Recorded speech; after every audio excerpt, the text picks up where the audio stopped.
무서운 맹수는 호랑이도 사자도 아니고 왕따 당하는 아프리카 사슴이랍니다. 그래서 그들을 집단으로 격리를 시켜놨더니 4주에서 6주 동안 아주 그 신경질을 내기 시작하면서 10주가 지났더니 아주 날카로워지기 시작하면서 막 심지어 피부에 염증까지 났다고 합니다. 왕따가 얼마나 무서운 건지는 말로 글로 표현할 수가 없는 것입니다. 그래서 이 왕따의 문제인 거예요. 그런데 오늘 본문을 통해서 볼 적에 예수님처럼 왕따 당한 사람이 이 세상에 없거든요. 그러니까 예수님 나에게 어떤 분이 되시는가에 따라서 이 왕따를 어떻게 해석할 수 있는가 이렇게 생각을 하면서 이번 주간에 우리가 큐티했던 창세기 28장의 야곱을 보면서 야곱이 팥죽 한 그릇에 이제 그 장자의 명분을 샀어요. 한마디로 훔쳤어요. 사기를 쳤어요. 근데 장자의 명분이라는 것은 예수 믿었다는 뜻입니다. 내가 예수 그리스도를 내 개인의 구주로 영접을 했어요. 근데 뭔지 몰라요. 그래서 주님은 야곱을 훈련시키기 위해서 이제 멀리 정처 없고 외롭고 허기지고 헤매이는 그 바다나람으로 이제 갔어요.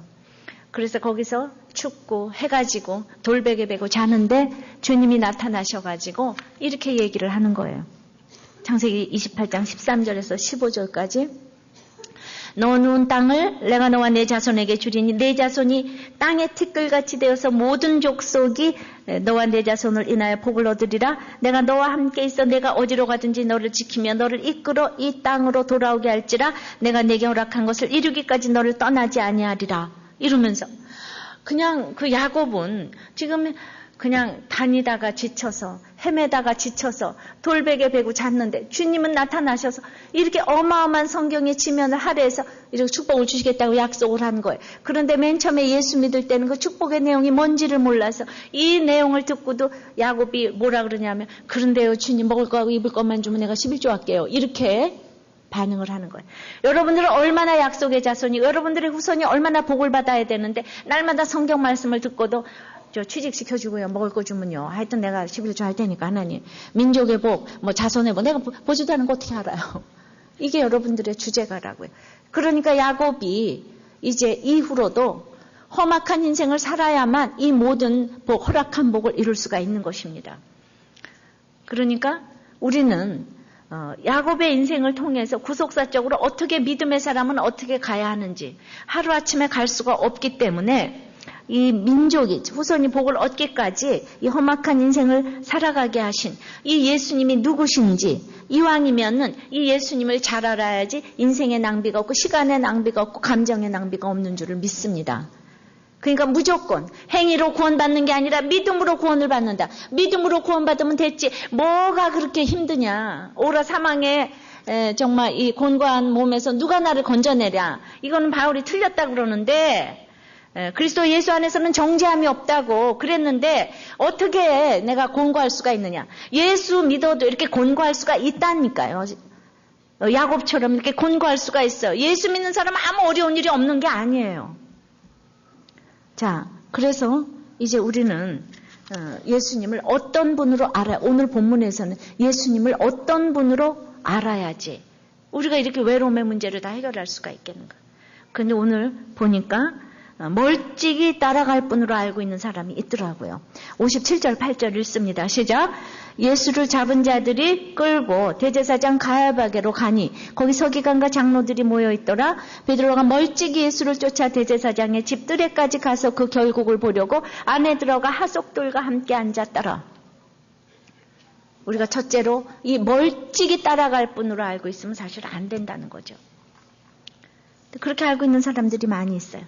지금 베드로는 1시간 2시간 전에 나는 다 주를 버릴지라도 언제든지 버리지 않겠나이다. 내가 주와 함께 죽을지언정 주를 부인하지 않겠나이다. 이렇게 얘기했던 사람이 갑자기 주님이 대제사장에게 끌려가니까 멀찍이 따라가는 거예요. 멀찍이라는 뜻은 어떤 뜻인가 하면은 도망갈 거리를 확보했어요. 그리고 끊어지지 않을 만큼의 그런 관계에 이 부정적인 관계인 거예요. 그러니까 아주 끊지는 않지만은 그래도 이제 도망갈 준비를 딱 하고 있는 거예요. 그렇지만 모든 제자들이 다 도망갔는데 수제자 베드로만 그래도 멀찍이 따라가는 것이 그래도 수제자 됐다고 박수 받아야 될 만하다 그러죠. 그래도 주님을 쫓아갔어요. 이건 주님을 사랑하기 때문에 그래도 쫓아갔다는 긍정적인 의미가 있어요. 그러니까 부정과 긍정에서 갈등하고 있는 베드로를 보면서 이제 이렇게 멀찍이 쫓아갑니다. 그 결국을 보려고. 자, 왜 장담했다가 이렇게 됐을까요? 예수님이 병자 고쳐주고 문둥병자 귀신 들린 자 바람을 잠잠케 하고 오병이어의 기적을 통해서 그때 장담 안 할 사람이 어디 있습니까? 그 예수님 옆에서 장담 안 할 사람 어디 있겠습니까? 제가 이렇게 큐티 모임에 많이 모였던 것도 제가 옆에서 이혼이 해결되고 자녀가 해결되고 그러니까 제 옆에서 장담했던 사람들이 많이 있죠.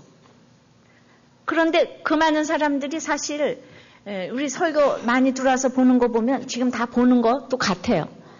그래도 이제 관계가 끊어지지 않을 정도로 멀찍이 지금 따라오는 그래도 가끔가다 인사도 가는 사람 한 몇 명은 있는 것 같아요. 멀찍이. 관계를 끊지는 않고 그렇다고 또 와서 하고 싶지도 않고 멀찍이. 자, 우리들의 그 멀찍이. 사람이 몸이 가까워지지 않으면요. 몸이 멀어지는 게 참 위험해요. 그래서 예배도 안 오기 시작하면 위험하고 큐티도 안 하기 시작하면 위험하고 목장에도 안 나오기 시작하면 이게 멀찍이. 관계를 끊지는 않을 정도로 이거 아주 위험한 겁니다. 그래서 베드로 하나님 사랑하시니까 엄청이 멀찍이 때문에 조롱을 당한 거예요. 자, 우리는 절심도 사랑도 충성도 누가 옆에서 끌어주는가가 중요한데 사랑은 주님과의 사랑은 거리와 비례하는 거예요.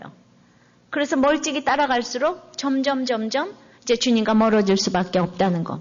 여러분들은 그 기적을 베풀 때는 주님과 장담하면서 동행을 하지만은 지금 대제사장에게 끌려가는 모습을 보면서 이제 미행을 하는 베드로의 이 참담함. 여러분들은 동행을 하세요? 미행을 하세요? 그런데 이 결국을 보는 건 예수님이 십자가에 달려 돌아가셔서 능력 있게 정말 십자가를 지고 가시는구나. 그동안 계속 얘기했던 것을 드디어 실천을 하시는구나. 이루고 가는 게 아니라 꼭 연속극 드라마 결국 보려고 가는 것처럼 지금 베드로가 이렇게 따라가는 거예요. 그래서 우리는 참으로 이 순식간에 멀찍이가 되는 베드로를 보면서 우리 다 그렇게 될 수 있겠죠. 눈앞에 현실이 대제사장에게 잡혀가니까 그냥 한 사람도 따라가는 사람이 없는 거예요. 내 눈앞에 이에타산에 이렇게 달라지는 겁니다. 그래서 우리는 어쨌든 예수님으로서는 그 결국을 사람들에게 보여주는 거예요. 내 결국은 인정하든 인정하지 않든 믿든 안 믿든 누군가에게 보여주는 인생이에요. 여러분들의 결국은 어떻게 될 것 같습니까? 여러분들의 결국은 보여주는 결국이 될까요? 남들이 손가락질하는 결국이 될까요? 동행을 하세요? 미행을 하세요? 이렇게 멀찍이 따라가는 사람이 있는가 하면은 그 다음에 거짓 증거하는 또 무리가 있더라고요. 57절 다시 한번 읽습니다. 예수를 잡은 자들이 끌고 대제사장 가야바에게로 가니 거기 서기관들과 장로들이 모여 있더라. 자, 이 당시에 대제사장은 로마의 통치 밑에서 돈을 내고 사는 자리가 돼버렸어요.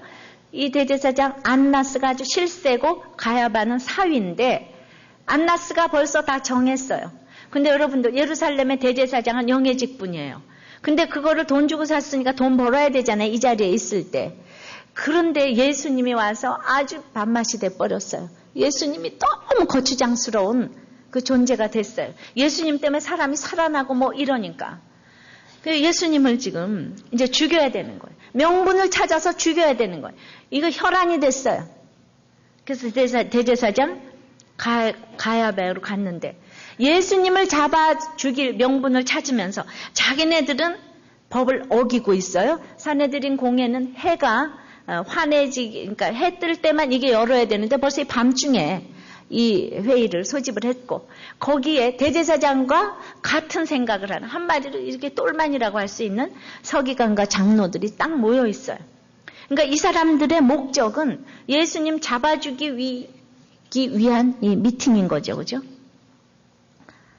우리의 수많은 회의가 이렇게 예수님 잡아 죽이는 회의인데도 불구하고 우리는 이런 모임에 끼지 못해서 안달을 하죠. 이 높은 자리에 끼지 못해서 안달을 하는 거죠. 그러니까 보니까 다 높은 사람들만 있잖아요.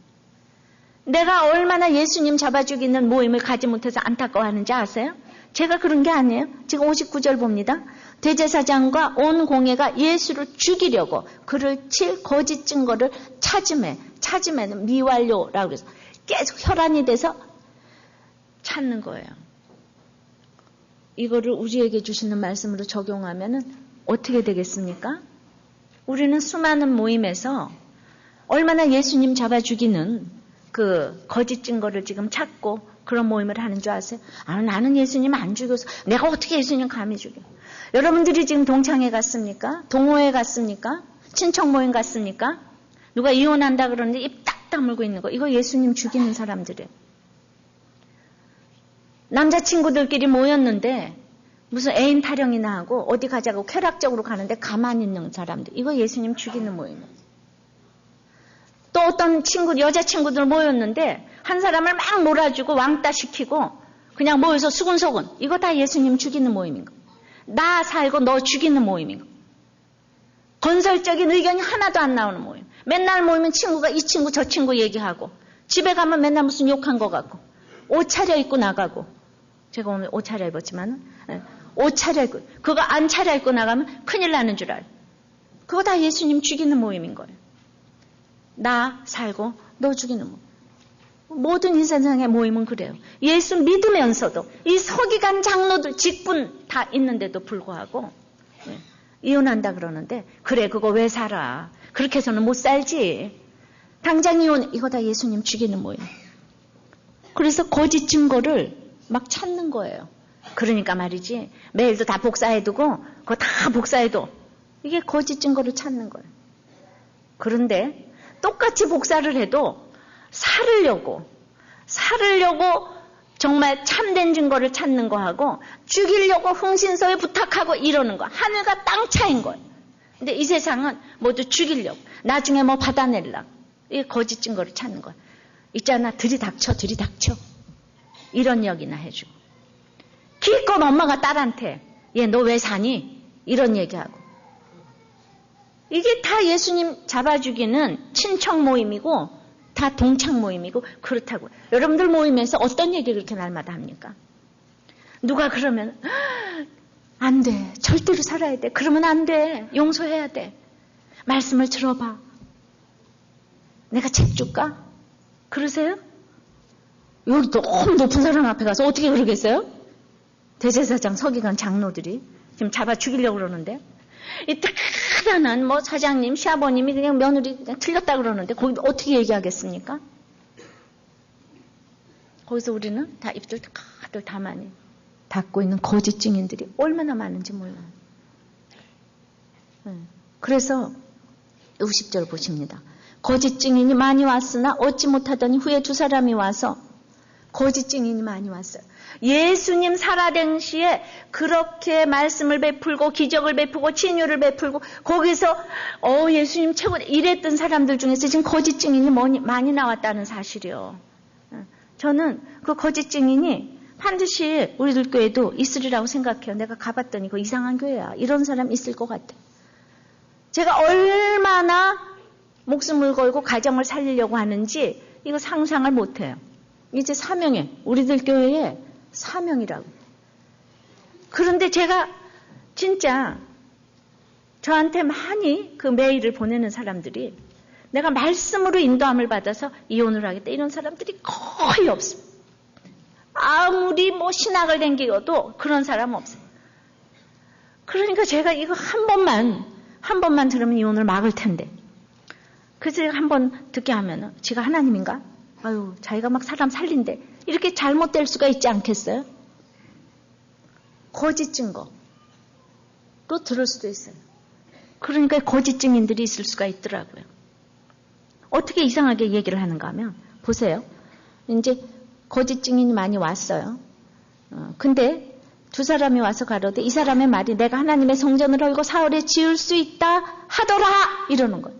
카더라 있죠. 카더라가 된 거예요.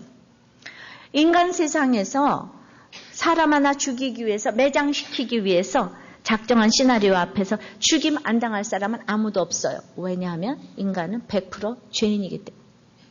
어떤 허점을 하나 들고 일어나기 시작하면 당하지 못할 사람이 없어요.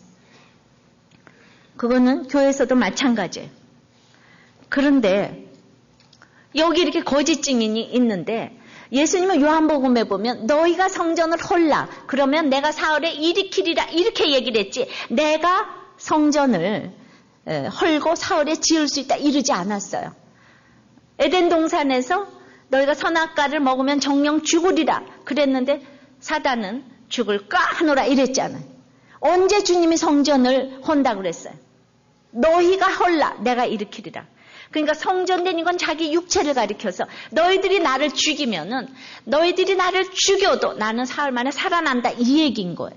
아무리 나를 죽이고자 해도 난 죽이려고 왔기 때문에 죽었다가 나는 이제 살아날 것이다 이 얘기를 이 영적인 얘기니까 못 알아듣잖아요. 그런데 아무리 예수님을 잡아주길 우리 인간은 다 걸려 넘어지는 거예요. 인간은 다 걸려 넘어지는 거예요. 그런데 예수님은 무흠하기 때문에 윤리적으로 도덕적으로 완전 무결하기 때문에 잡아. 그러니까 모든 예수 믿는 거는 모든 도덕에 위에 있고 윤리에 위에 있기 때문에 예수님은 잡을 증거가 하나도 없는 거예요. 그렇기 때문에 우리 이렇게 적용할 수 있어요. 내가 약점이 많아요. 나를 잡아 챌라 그래요. 나를 거짓 증거로 죽이려고 해요. 그랬을 적에 정말 완전 무결하신 허점 없는 예수님께 그거를 넘기자고요. 예수님이 다 담당해 주실 줄을 믿습니다. 난 허점이 있어요. 그 인정하시면 돼요. 어렵죠? 무슨 소린지. 그러니까 우리는 예수님의 죄는 찾아보려고 해도 찾아볼 수가 없지만 나는 누가 걸고 넘어지면 걸릴 수밖에 없는 인생이라는 걸 아셔야 된다는 거예요. 그러면은 그냥 내 속에 예수님에게 그거를 넘기세요. 지난번 얘기했던 잔느귀용이 믿음으로 의롭게 되고 또한 예수의 이름으로 하나님께 기도할 수 있다. 이거를 이분이 깨닫고 얘기해서 이분은 이제 감옥을 가게 생겼는데 누가 감옥을 보냈냐면 루이 14세하고 보시의 주교, 불란서의 보시의 주교가 이 힘없는 여인 하나를 감옥에 집어넣었어요. 8년이나 바스티유에. 그런데 너무너무나 억울하잖아요. 그래도 그 잔느귀용 속에 계신 예수님이 있기 때문에 그 예수님한테 다 넘겨버리니까 아무리 거짓 증거를 해도 예수님한테 넘겨버리니까 내 안에 예수님이 잔느귀용 속에 있는 예수님이 거짓 증거를 해도 당하지를 않는 거라 이 말이에요. 나를 아무리 애매한 걸 해도 난 당하지 않는다 이거예요. 그 예수님께 넘겨버리시면 돼요. 근데 내가 당하니까 속이 상해서 죽을 지경이죠. 그죠? 왜냐하면 내가 예수 믿는 것 때문에 나를 괴롭히는 거는 그건 예수님한테 넘기시면 돼요. 예수님 나를 괴롭히네요. 알아서 처리해 주세요. 이렇게 얘기하시면 돼요. 생각만 해도 얼마나 기쁜지 내가 예수님 때문에 당하는데 내 속에 예수님이 계시는데 넘기시기를 바랍니다. 저는 그래서 이제 정말 나도 우리들 교회도 거짓 증인이 많이 있을 수 있겠지만 그것 때문에 염려하지 않는 거예요. 예수님에게 넘기면 되는 것입니다. 그런데 62절에 이렇게 이제 거짓 증인을 하는 거예요. 62절입니다. 시작. 대제사장이 일어서서 예수께 묻되 아무 대답도 없느냐? 이 사람들의 너를 치는 증거가 어떠하뇨? 하되 그러니까 이제 아주 굉장한 거를 지금 발견한 것처럼 자기들이 다 매수해 놓고 있잖아요. 이제 너를 치는 증거가 어떠하뇨? 이제 오늘 참된 증거, 거짓 증거 계속 나옵니다. 63절입니다. 시작. 예수께서 잠잠하시거늘 예수는 이런 건 대답 안 하는 거예요. 제가 이혼 맞고 이런 거 이해가 안 되니까 있잖아요. 네가 어쩐다 그랬어? 무슨 권세 가지고 이렇게 나오면 할 말이 없어. 잠잠한 거예요. 영적으로 통하지 않을 때 우리 잠잠해야 돼. 예수님이 이 땅에 선지자로 왕으로 대제사장으로 오셨어요. 대제사장 더 위에 계신 분, 왕보다 더 위에 계신 분, 선지자 중에 선지자예요. 그래서 모든 것을 대답하실 수 있지만은 이 사람들하고 얘기가 안 되니까 잔느귀용도 보시의 주교하고 얘기가 안 되는 거예요. 로마 교황청 안 되는 거예요. 그러니까 안 될 때가 있어요. 그렇기 때문에 이제 우리는 못 알아들을 때는 잠잠해야 될 때가 있는 거예요. 저는 우리가 큐티 나눔에도 올라가는데 우리들 교회에서 모두가 오픈하는 우리들 교회 풍토에서 우리들 교회 식구들만 보는 나눔은 이런 것이 너무 괜찮은데 다른 교회 식구들은 우리 어떻게 이런 걸 오픈할 수가 있는가 이해가 안 되는 수가 있어요. 도저히 이해가 안 되는 수가 있어요. 그래서 이제 잠잠해야 될 때가 있어가지고 잠시 나눔을 좀 중단시킨 분이 있어요. 이게 또 잠잠해야 될 때가 있기 때문에 너무 이제 잠시 시간을 두고 이제 다시 속개를 할 텐데 그럼에도 불구하고 그 나눔 때문에 지금 살아가기 때문에 날마다 큐티에서 이 어려운 난국을 그 말씀의 인도 따라 봤기 때문에 특별히 우리들 교회 자료실에 계속 올릴 거예요. 그 나눔을. 그래서 목자들한테 가서 그 비밀번호 저기 알아서 치고 들어가서 보세요. 예. 특별히 필요하신 분들은 치고 들어가서 보게 그렇게 했습니다. 그래서 하나님은 어찌나 지혜를 주시는지 몰라요. 예.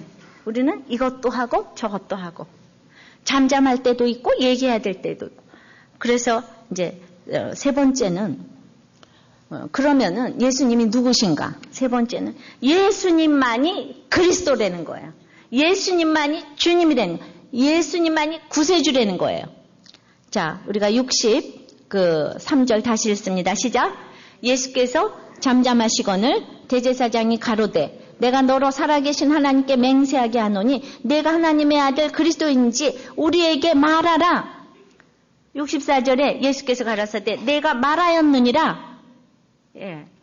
그러니까 이제 대제사장이 뭐 증거를 크게 얻었다고 생각하고 이제 하나님의 아들 그리스도인지 말하라고 합니다.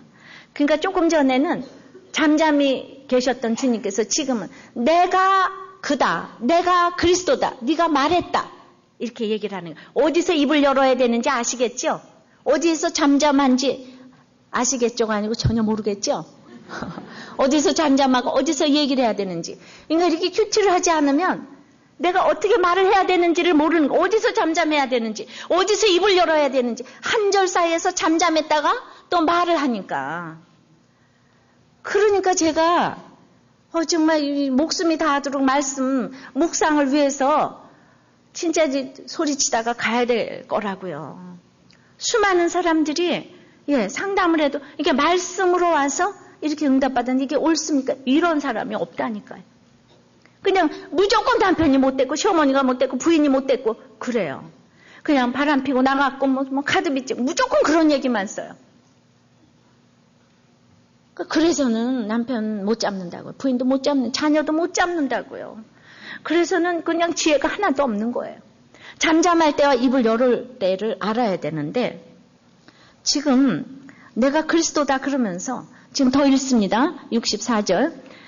예수께서 가라사대 내가 말하였느니라. 그러나 내가 너희에게 이르노니 이후에 인자가 권능의 우편에 앉은 것과 하늘 구름을 타고 오는 것을 너희가 보리라. 너희가 나를 지금 죽이고자 하지만은 너희가 죽인 나는 이제 잠시 후에 하늘 구름 타고 영광과 권능 중에 내가 올 거다. 그러니까 너희를 심판하러 올 거다. 너희가 나를 죽이냐? 이때가 AD 30년경이잖아요. 70년경에 이 완전 유대가 초토화된 거 아시죠? 문자적으로도 예수님 죽인 사람은 망할 수밖에 없는 거예요. 유다도 망할 수밖에 없는 거예요. 그런데 믿는 사람 입장에서 보면 예수님이 심판하신다는 게 아주 위로가 되는 거죠. 안 믿는 사람 입장에서 보면 예수님이 심판하러 오시는 게 아주 저주겠죠. 그래서 그거를 이제 밝히셨어요. 그런데 내가 죽기 위해서 이 땅에 왔기 때문에 내가 안 죽기 위한 변명을 하는 것이 아니라 죽기 위한 증거를 예수님은 하시는 거예요. 왜냐하면 이제 하나님의 아들이라는 것, 내가 그리스도라는 것 때문에 이 땅에서 영광받을 일은 주님은 없으세요. 이제는 하나님의 아들 그리스도라는 것 때문에 죽을 일만 남으셨어요. 이때 밝히는 거예요. 지금까지는 안 밝히셨어요. 누구한테 밝혔냐? 사마리아 여인한테 한번 밝히셨어요. 예를 들어서 내가 힘든 사람들 많은 가운데 내가 어느 회사 사장이다 이렇게 나갈 때는 내가 거기서 고난받기로 작정할 때 나를 밝히는 거예요. 그러니까 모든 사람한테 열등감 때문에 내가 어디 사장이다. 이렇게 밝히는 거 아닌 거예요. 제가 너무 힘든 사람한테 갈 적에는 내가 희망을 주기 위해서 내가 이렇게 공부도 하고 옛날에 이랬는데 희망 주기 위해서 얘기하는 거예요. 그러니까 그게 밝혀야 될 때가 있고 안 밝혀야 될 때가 있는 거예요. 지금 예수님은 죽는 이유가 내가 이 세상에 그리스도이기 때문에 죽는 거다. 너희들은 돈이고 명예고 학벌을 구세주로 생각하지만 나는 예수가 그리스도이기 때문에 죽는 거다. 그래서 내가 그걸 밝힌다. 자, 이건 어떻게 적용을 하냐면 집안에 싸움이 일어났어요. 근데 내가 며느리 편을 들어야 될지 시어머니 편을 신우 편을 올케 편 다 자기하고 가까운 사람 편을 드는데 그렇게 편을 들지 말고 예수님이 그리스도인 것을 증거하는 쪽으로 여러분들의 태도를 정하셔야 되는 거예요. 난 자꾸 이런 얘기하면 여러분들이 알아들을 것인가를 굉장히 구원되기 위한 쪽으로 태도를 결정하시라는 거예요. 그러니까 예수님은 죽기 위해서 밝히셨잖아요. 그러니까 여러분들도 이 상황에서 죽어지셔야 되는 거예요. 죽어지셔야지 태도를 결정하시는 거예요. 내가 죽고자 해야 되는 거예요. 예수가 그리스도라는 걸 밝혀야 되는 거예요. 어머니 왜 이렇게 속상해하세요? 돈이 다가 아니라니까요. 예수가 그리스도라니까요. 아들 때문에 너무 속상하셨어요? 예수가 그리스도예요. 그 며느리 너무 미워하지 마세요. 예수가 그리스도예요. 이렇게 얘기를 하죠. 이렇게 태도를 가지라는 거예요. 그래서 예수님이 내가 그리스도다 밝혔어요. 3년 동안에 12제자 다 훈련시켜놨는데 아무도 예수님 변호해주지 않아요. 예수님이 그리스도라고 아무도 밝혀주지 않아요. 대제사장하고 장로들은 건가뭉치 갖고 와서 죽이려고 그래요. 자, 예수님처럼 왕따 당한 사람이 어디 있겠어요? 거기서 대제사장 앞에 가서 내가 그리스도다 하는 사람 예수님밖에 없어요. 이 땅에 내가 주님 사랑해서 가는데 나를 변호해 줄 사람 아무도 없다는 걸 늘 생각하셔야 되는 거예요.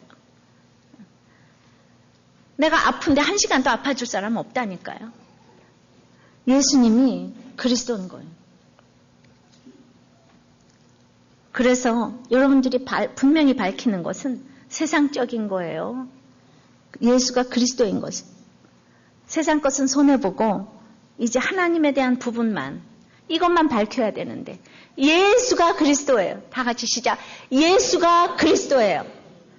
그런데 예수가 그리스도가 되지 않기 때문에 이렇게 각종 분쟁이 다 일어나는 거예요. 부부간에 부모 자식 간에 그냥 자식 돈이 학벌이 용모가 그냥 뭐 이익이 그게 그리스도가 돼서 그렇게 모든 문제가 일어나는 거예요. 성경은 한 절 한 절 나에게 주신 음성으로 들어야지 삶에서 역사가 일어나지 않겠습니까? 그러니까 나는 예수님이 내 신랑이야. 난 예수님의 신부야. 이 세계가 다 내 것이야. 뭘 걱정하냐. 이러면요. 대제사장이 이제 참남하다 이러는 거예요. 65절입니다. 시작. 이에 대제사장이 자기 옷을 찢으며 가로되 저가 참남한 말을 하였으니 어찌 더 증인을 요구하려. 보라 너희가 지금 이 참남한 말을 들었도다. 있잖아요. 내가 그렇게 예수가 그리스도다 그러면은요. 모두가 참남하다 그러는 거예요. 그냥 아버님도 어머님도 참남하다. 남편도 아내도 내가 예수 믿는 것 때문에 모두가 너 어디 숨겨놓은 신랑 있어? 뭐 예수가 신랑이라고? 참남하도다. 야 교회 가지 마. 내가 목사가 여자이기를 다행이에요. 맨날 남자들은 너 목사 보러 가지. 참남하도다. 예수님이 내 신랑이야. 좋아하시는데 누가 신랑이라고? 참남하도다. 다 이러는 거야. 다 인간적으로 듣는 거야. 이 세계가 내 거예요. 완전히 미쳤구나. 이 세계가 야 돈 100원 갖고 와봐. 내가 이 세계가 예수 네 건 거 내가 좀 알아봐 줄게. 아무도 못 알아들어요. 예수가 그리스도라는 말을 아무도 못 알아들어요. 이건 하나님이 계시하지 않으면 아무도 알 자가 없는 거예요. 그러니까 이 일을 하기 위해서 우리가 이 인생을 걸어가야 되는 거예요. 그래서 이제 자기가 물었잖아요. 대제사장이. 너는 네가 하나님의 아들 그리스도인지 우리에게 말하라. 주님이 내가 그리스도다 그랬잖아요. 그럼 들어야 되는데 사람들은 큐티할 때 자기가 사기로 있기로 가기로 결정하기로 시집가고 장가가기로 다 결정하고 그 다음에 하나님 보고 물어보니까 절대로 듣지 않으려고 결정하고 귀티한다니까요. 아무리 내가 크다 그래도 참나마도다 이러는 거예요. 너 그 결혼 하지 마. 참나마도다. 내가 다 결정해놨기 때문에 대제사장처럼 참나마다도 밖에 안 돼. 너무 정확한 얘기를 하는데 모두가 참나마도다. 이렇게 나오는 거. 어떤 경우도 흥분과 혈기는 아닌 거예요. 그러니까 이 대제사장이 이렇게 참나마도다 하고 옷을 찢었는데 대제사장은 어떤 경우에도 옷을 찢으면 안 되는 거예요. 레위기 21장 10절에 보면은 근데 자기가 먼저 옷을 찢고 자기가 마음대로 사내들인 공예를 소집해놓고 자기가 불법을 행하면서 맨날 남들 보고 참나마도다. 이것이 안 믿는 사람들이 자기가 무슨 일을 하는지 자기가 몰라요. 근데 이 대제사장이 막 군중 심리를 이용해서 보라 너희가 지금 이 참남한 말을 들었도다. 66절입니다. 생각이 어떠하뇨? 대답하여고래 저는 사형에 해당하니라. 이스라엘 백성이 예수님이 일주일 전에 들어올 때 호산나 다윗의 자손이여 찬양했다고 그랬죠. 군중 심리로 이렇게 부하내동하는 거예요. 군중 심리라는 거는 너무 무서워가지고 쏟아지는 폭우 같아서 피할 여유가 없답니다. 정신을 빼놓아서 마음이 쏠리게 된대. 저는 군중 심리가 우리 탄핵할 때 얼마나 무서운지 봤어요. 황우석 사건 때 얼마나 무서운지 봤어요. 월드컵 경기할 때 대한민국 봤습니다. 근데 이 조승희 사건을 통해서 미국의 군중 심리를 봤어요. 정말 훨씬 다르더라고요. 군중 심리. 믿을 것이 없는 게 군중 심리예요. 자, 연합뉴스 칼럼에 이런 그 칼럼이 났어요. 어떤 석유 탐사가가 죽어서 천국에 갔는데 천국이 꽉 찬 거예요. 그러니까 베드로가 석유 탐사가가 들어올 천국은 10,000원이 됐다. 미안하지만 가라 그랬더니 이렇게 생각해 보더니 그러면 내가 그 앞에서 한 말만 하게 해달라고. 그 천국에 있는 석유 탐사가들에게 내가 한마디 말하게 해달라고. 그래서 뭐 그건 괜찮은 것 같아서 그래 말해봐라 그랬더니 이 석유 탐사가가 뭐라 그랬냐면 거기 앞에다 대고 지옥에서 석유가 터졌다 그랬더니 이 천국에 있는 석유 탐사가들이 모조리 다 지옥으로 쫙 내려와서 거기가 비었다는 거예요. 그래가지고 베드로가 야 천국이 비었으니까 너 이제 들어가라 그랬더니 자기가 소문을 만들어 놓고도 아유 저 사람들이 가는 거는 뭐가 이유가 있지 않겠어요? 이래가면서 자기도 지옥에 가겠다고. 그게 사실일지도 모르잖아요. 이건 누가 썼는가 하면은 유명한 투자 전문가 워렌 버핏이 1985년 버크셔 해더웨이 영업 보고서에 싣고 있는 이야기예요. 이렇게 해서 다 투자를 하니까 남들이 다 투자한다고 가서 하시면 망한다 이 얘기예요. 사람이 중심이 있고 지조가 있어야지 돼요. 그러니까 예수가 그리스도라는 걸 모르는 사람은요. 돈을 벌어도 줘주고 또 그런 사람 벌리지도 않아요. 아무리 사람들 쫓아다니면서 뭘 해도 군중심리가 그렇게 무섭다는 거죠. 그래서 한꺼번에 사형에 해당합니다. 부하내동해가지고. 이에 67절입니다. 이에 예수 얼굴에 침 뱉으며 주먹으로 치고 혹은 손바닥으로 때리며 가로되 그리스도야 우리에게 선지자 노릇을 하라. 너를 친 자가 누구냐? 예수님 막 조롱합니다. 주먹으로 때리고 침을 뱉고 이 눈을 가리고 야 네가 그리스도라면 내가 누가 너를 떼는지 알아맞혀 봐라 이러는 거예요 지금. 보통 조롱을 하는 게 아니에요. 여러분들 자존심 너무 상하셨어요. 예수님이 이렇게 조롱당하셨어요. 예수님이 이렇게 조롱당하셨어요. 그 가지고 좀 매 좀 맞으면 어떻고 회사에서 조롱 좀 당하면 어떻고 예수님이 이렇게 조롱을 당하셨어요. 예수가 그리스도이기 때문에 어떤 조롱을 당해도 정말 이렇게 꽃을 피우는 얘기를 하나 전해드리겠습니다. 제가 이번에 이제 터키를 갔다 왔죠. 그런데 정말 우리가 한 300여 명의 300 선교사들이 모여서 정말 터키의 복음화를 위해서 너무 기도했습니다. 치국의 구원을 위해서 열심히 중보기도가 일주일 내내 말씀 기도 찬양. 그런데 최초의 터키의 순교자가 이번에 생긴 거예요. 그 집사님이 저한테 편지를 보냈어요. 여러 경로로 제가 이제 그거 들었지만, 이제 4월 18일에 엄청난 일이 일어났어요. 아직까지 그 터키의 최초의 순교자가 없었어요. 순교자가 생겼어요. 그러니까 우리는 이렇게 해석을 하면은 이렇게 해석을 합니다.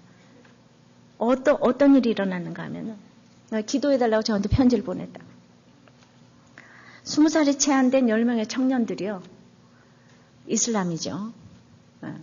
그러니까 예수 믿는 사람들 사도 바울처럼 잡아 죽여야 된다고 생각하는 아이들인데, 이 20살 미만의 아이들은 나중에 형법으로도 무거운 죄를 안 받아서 이런 애들을 늘 아마 대동하는 것 같아요. 근데 거기 독일인 선교사 틸만 선교사가 있고, 그 현지 사역자 네자티가 있고, 우구루 이렇게 3명이 이번에 이제 변을 당했는데, 그러니까 얘네들은 그 열심당, 이거 말도 못해. 거기 막 그냥 그 너무나 프라이드가 대단한 거예요. 그 열심당에 들어간 것이. 그 타리카시라는 그 열심당에 들어가가지고 대학 입시를 준비하는 학생들이었는데, 이 아이들이 네자티가 그 네자티 목사가 초청한 부활절 예배에 참여를 한 거예요. 부활절 예배에 참여를 해가지고 10명이 왔는데, 그날 수요일날 성경 공부에 얘네들이 온 거예요. 10시부터 성경 공부를 하러 왔는데, 성경을 한 장을 딱 읽었는데, 그 다음에 얘네들이 다 들고 일어나가지고 돼지를 묶는 끈 이런 거 가지고 선교사 그 목사 3명을 다 묶었어요. 묶어가지고 3시간 동안 고문을 했는데, 그거를 핸드폰 동영상에 다 찍어놨어요. 그걸 찍어가면서 고문을 했는데, 어떻게 고문을 했는가 하면요, 이 조그만 아이들이, 틸만 선교사는 156번을 칼로 찔렀대는 거예요. 그리고 네자티는 99번을 찌르고, 우구르는 셀 수 없을 만큼 찔렀대는 거예요. 어떻게 했는가 하면 배를 갈라가지고요, 이 창자를 그들이 보는 데서 다 조각조각 잘랐대는 거예요. 성기를 도려냈고, 손가락을 다 절단했고, 코와 입과 항문을 다 도려냈다는 거예요.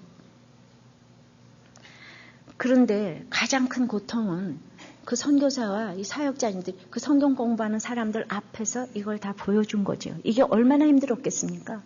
그걸 보여주는 게. 그래서 결국은 이쪽 귀에서 이쪽 귀로 머리를 또 잘랐어요. 이거 톱질하지 않으면 자를 수가 있겠습니까? 그걸 막 잘랐어요. 여기를 도려내고.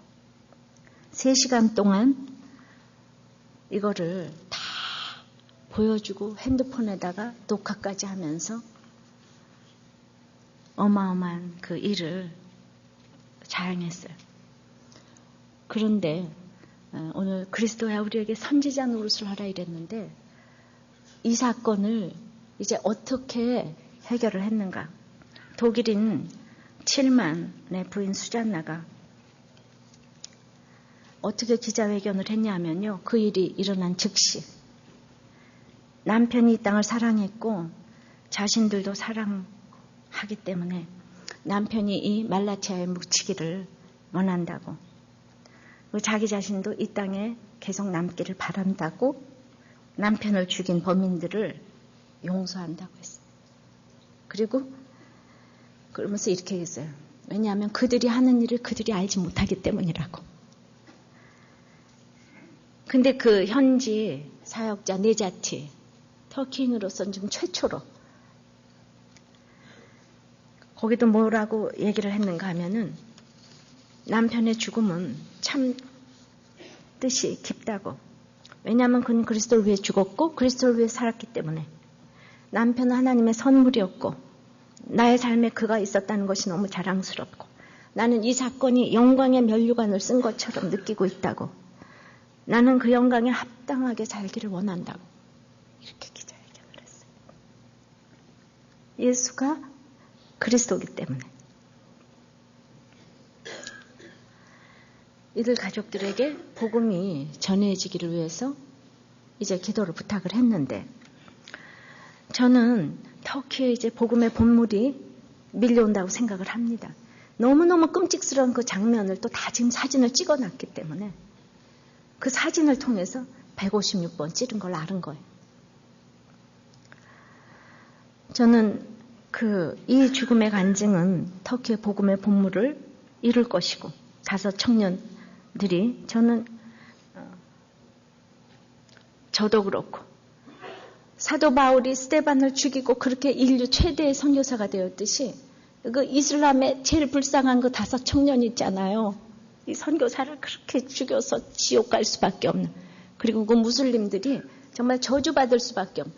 근데 이 5 청년들이 반드시 돌아와서 저는 터키의 복음화를 위해서 쓰임받기를 간절히 원하는 거예요. 그 죽였던 5 청년들. 자기들이 하는 일을 자기들이 모른다고. 저는 이거를 이렇게 읽으면서 살도 섞이지 않은 완전히 남남인데, 남남이 이렇게 잔인하게 찔렀는데도 용서한다고 하는데, 여러분들은 어째 자녀를 용서하지 못하고 남편과 아내를 용서하지 못하고 부모를 용서하지 못할 수가 있어요. 창자를 조각조각 잘라내도 용서한다 그러는데, 그들을 사랑한다고 하는데, 이 땅에 계속 남아있기를 원한다고 하는데, 그래서 지금 터키의 복음화가 지금 물밀듯이 물려오는데, 여러분들이 그 자리에서 죽으면 여러분들 가정에 복음이 전파되는 걸 모르세요?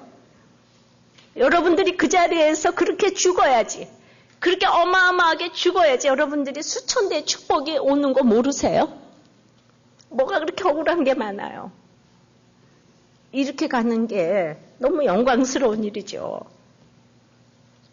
저는 우리들 교회에 그 문제야 말이죠. 도영이가 얼마나 우리의 눈물을 받았습니까? 고등학교 때 얼마나 속을 새겼어요. 근데 지금 군대 가가지고 얘가 글쎄 이런 걸 보낸 거예요.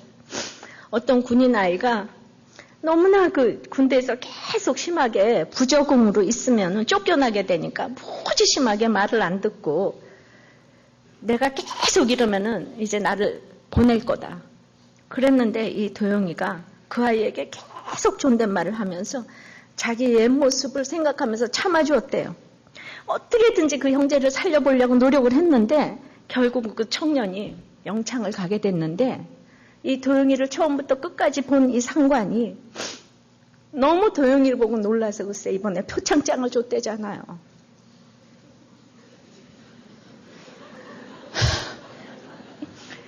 그러니까 자기를 참아준 부모, 자기가 얼마나 속을 새겼어요. 그러니까 그거 다 당해보니까 남을 위해서 참을 수가 있는 거예요. 제가 얼마나 감격이 되겠습니까? 이런 편지를 받을 때. 세상에, 그 영창 가는데 얘는 표창장 받았대요. 네가 어떻게 그렇게 참을 수가 있는가? 그래서 인생의 목적이 거룩이라는 것을 알고 그런 말을 하는 것 자체가 너무 감사하고요.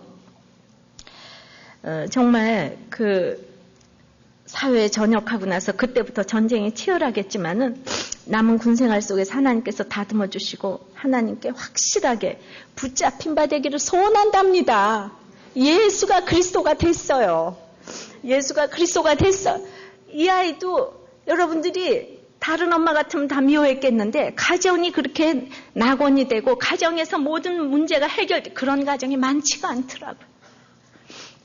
그렇게 바람을 피게 되면 갑자기 자녀를 다 내버리고 그냥 뭐 생활비도 다 끊어버리고 그냥 말할 수 없는 집들이 너무 많더라고요. 그래도 그런 아버지 그런 엄마 용서해야지 어떻게 해요. 몰라서 그러는 거를, 자기가 하는 일을 몰라서 그러는 거를. 내가 죽음으로 끝까지 이렇게 순종을 해야 된다고 생각을 합니다. 그래서 우리는 오늘 대제사장처럼 그렇게 못돼도 멀리 가도 베드로처럼 멀찍이 가도 우리는 예수 내주여 지금 내게 오셔서 떠나가지 마시고 길이 함께 해달라고 이렇게 우리가 찬양을 해야 돼요. 우리가 말씀을 맺어요. 우리는 예수님은 여러분에게 누구십니까? 멀찍이 따라갈 뿐이 아니에요. 이제 주님과의 사랑은 가까울수록 커진다고 했어요. 우리는 동행을 하고 미행을 하지 말아야 합니다. 거짓 증거할 뿐이 아닙니다. 우리가 침묵으로 대해야 될 때도 있지만은 이제 참으로 영적이지 않을 때는 입을 다물어야 할 때가 있어요. 예수님에 대해서는 우리가 참된 증거를 해야 돼. 예수님이 그리스도라는 것, 이 참된 증거만 하고 갈 때에 내가 사형을 당해도 침을 뱉고 주먹으로 쳐도 손바닥으로 때려도 예수가 그리스도인 것입니다. 우리는 예배를 포기해도 안 되고 지금 이 터키의 순교자들을 보면서 감사한 것은 예수가 그리스도인 것을 나타냈기 때문입니다.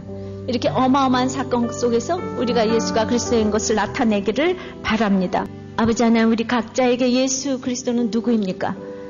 멀찍이 따라갈 뿐이 아닌데도 불구하고 날마다 도망갈 거리를 확보하면서 끊어지지 않을 정도의 거리를 확보하고 따라가는 베드로의 모습처럼 어저께까지 주님이 나에게 베풀어 주신 것이 많았지만은 오늘 나에게 줄 것이 없고 고난의 십자가를 지고 가는 예수님이 너무 싫어서 이렇게 거리를 두고 있습니다.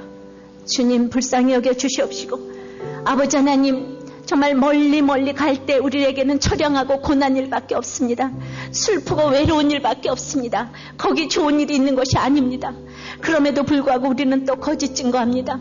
아버지 하나님, 수많은 모임에서 날마다 예수 그리스도를 믿는다는 것을 나타내지 아니하고 아버지 하나님, 남들이 죽어가는데도 가만히 있고 이혼을 하는데도 가만히 있고 아버지 하나님, 잘못된 일을 행하는데도 가만히 있으며 도리어 불법을 행하는 그 모임에 끼지 못해서 안다라는 우리들, 아버지 하나님, 거짓 증거하며 아버지 하나님, 수많은 사람들이 내가 증거를 했을 때 참남하다고 하는 말을 우리는 들을 수가 없기 때문에 아버지 하나님, 군중 속에 가만히 있습니다. 안일하게 살기 위해서 그저 가만히 있습니다. 주님, 오늘 예수님께서는 잠잠할 때와 말할 때를 아셨습니다. 주님, 나의 권리보다도 우리 집이 예수 믿기 위해서 내가 입을 열 때가 있다는 것을 오늘 알기를 원합니다. 예수가 그리스도십니다. 내가 누구 편에 쓰는 것이 아니라 예수가 그리스도가 되기 위해서 내 입장을 정리를 하기를 원합니다. 우리 집이 구원이 되기 위해서 내 입장을 정리하기 원합니다. 내가 손해를 보더라도 아버지 하나님, 하나님 편에 서기를 원합니다. 예수님은 그리스도이십니다. 아버지 하나님, 터키의 우리 순교자들이 아버지 하나님, 상관없는 자기 식구들도 아닌 사람들에게 창자를 아버지 하나님 잘려가며 눈과 코와 입을 잘려가며 순교를 했습니다. 이제 그래서 터키에 엄청난 복음의 본물이 밀려올 것인데 우리가 그것을 보면서 내 가정에서 내와 한 몸인 남편과 아내를 용서하지 못하면 어떡합니까? 내 자녀 내 배로 낳았는데 그걸 용서하지 못하면 어떡합니까? 내 부모를 용서하지 못하면 어떡합니까? 주님, 우리가 장자가 잘렸습니까? 귀가 잘렸습니까? 눈이 잘렸습니까? 주님, 내가 이렇게 당하는 것은 우리 집안에 수천 대의 축복이 오기 위해서, 복음이 오기 위하여서 아버지 하나님께서 베풀어 주신 엄청난 축복의 통로라는 것을 알기를 원합니다. 주님께서 말씀해 주시는데 예수가 그리스도라는 것을 나타내고 이 땅을 떠나기를 원합니다. 주님, 우리의 소원은 예수가 그리스도라는 것, 그거 이상도 이하도 없는 인생을 살게 도와주시옵소서. 우리 모두에게 예수가 그리스도가 되게 도와주시옵소서. 이제 내가 집에서 순교함으로 말미암아, 나 한 사람이 순교함으로 말미암아, 예수님 한 사람이 순교함으로 말미암아 온 인류에게 구원이 왔듯이 나 한 사람이 순교함으로 말미암아 우리 집안에 대대손손 예수 믿는 축복의 통로가 자손이 될 것을 믿습니다. 주님 역사하여 주시옵소서. 예수님 이름으로 기도합니다. 아멘.